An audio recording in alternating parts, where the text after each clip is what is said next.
Hello, it's Tim Lawton. I thought it was about time I gave you an update of where we are on Brexit and particularly the European Union Withdrawal Bill, which is the piece of legislation going through the House of Commons at the moment, which starts the process of the UK coming out of the EU by March 2019. There was a big furore because there was a high-profile vote and the government lost by 4 votes on an amendment put down by some Conservative colleagues of mine. I've had lots of people saying, gosh, what does this mean? Are we now not going to come out of the EU, or what's happened to Brexit? It has no great meaning in the greater scheme of things, and actually the government did make an offer that it would change the terms of one of the clauses in this bill in order to accommodate some of the concerns that were raised about effectively what's going to happen at the end of the whole negotiation process, and to make sure that Parliament, sovereignty, Parliament being the most important thing here, has a meaningful vote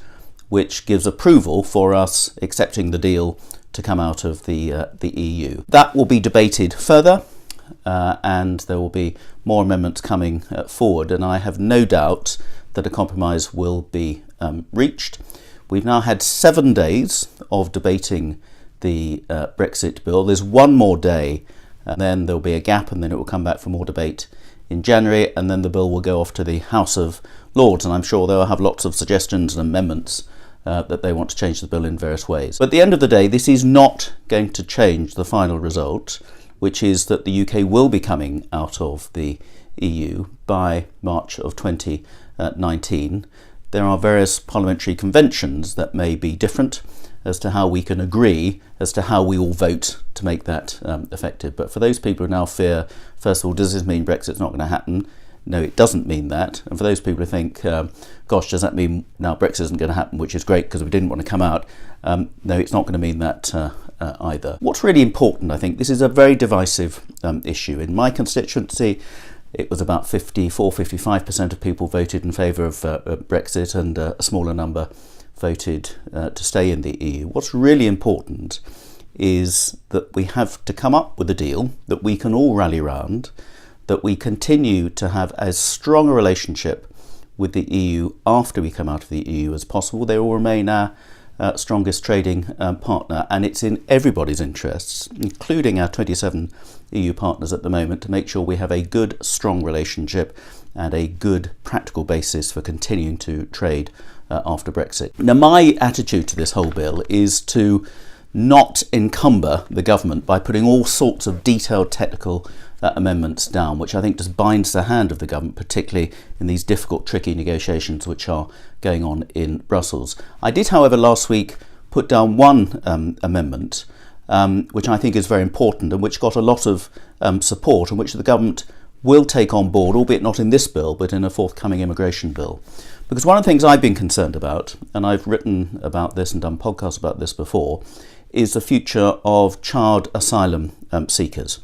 Under the terms of the EU at the moment, we've signed up to something called Dublin 3, which is essentially that when refugees from places like Syria come into the EU, they are handled by their first port of call. And then for those children who have got relatives in an EU country, then we can fast track them if they've got a case to be able to come and live here. Now, under the terms of the EU at the moment, if a child has got parents, uncles, aunts, grandparents, siblings living in an EU country, legally, legitimately, then they have a right to be assessed to come and live here too.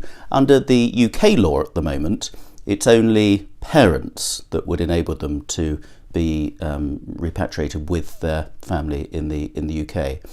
Now, after we come out of Brexit, then the extended family members won't apply. So what I think is really important is that we continue the terms of what's called Dublin 3 at the moment, so that when we come out of the EU, if there are child asylum seekers who have relatives, it may be siblings, living in the UK, then they would have a right to be assessed to come here and live with them. And I think most of us would agree that that's a fair, humane and decent thing to do. And we've taken on a lot of refugees in this country. We've also spent an awful lot of money and time, quite rightly, on looking after refugees who are fleeing war-torn places like Syria, in neighbouring countries, in refugee camps and elsewhere, to make sure they're properly looked after and hopefully are able to return to their countries when things have returned to more peaceful times, as we hope in Syria will do.